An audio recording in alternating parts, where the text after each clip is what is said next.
ফাঁকা হয়ে যাওয়ার কারণ হচ্ছে সবাই বৃহস্পতিবার একটু আর্লি বেরোয় যাওয়ার চিন্তা ভাবনা করে, যে যেই অফিসে আছে না কেন। আমি যে বিল্ডিং অফিস করতেছি এইখানে প্রায় 5-6টা কর্পোরেট অফিস আছে। সো যে কারণে সকালবেলা আসলে লিফটের জন্য একটু সময় পেতে হয়। এখানে আমার বেসমেন্টের অবস্থা যদি দেখাই, সম্পূর্ণ ফাঁকা হয়ে আছে। নর্মালি সকালবেলা যখন আসি তখন এগুলো সম্পূর্ণ ভরা থাকে, আর অন্যান্য দিনে যখন একটু দেরি করে অফিস থেকে বের হই তখন ওই জায়গাগুলো সম্পূর্ণ ভরা থাকে, যদি রাত 9:15 বা 9:30টার সময় বেরোই। আর আজকে যেহেতু বৃহস্পতিবার, কর্মজীবী মানুষদের জন্য একটা খুশির দিন, সেই হিসাবে মোটামুটি ফাঁকা হয়ে গেছে। 4-5টা একদম ফাঁকা হয়ে গেছে। 2-1টা গাড়ি আছে, হয়তো বা এই গাড়িগুলো এখানেই থাকে, কিংবা এদের বাড়িঘর আশেপাশেই আছে, তাই বাড়ি ফেরার তারা কম।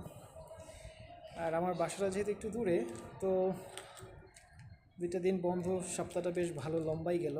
বেশ চাপের উপর দিয়ে গেছে, নানারকম কাজের চাপের মধ্যে দিয়ে গেছে। আর শরীরটাও একটু খারাপ ছিল, যার কারণে আসলে একটু খারাপ লাগছে।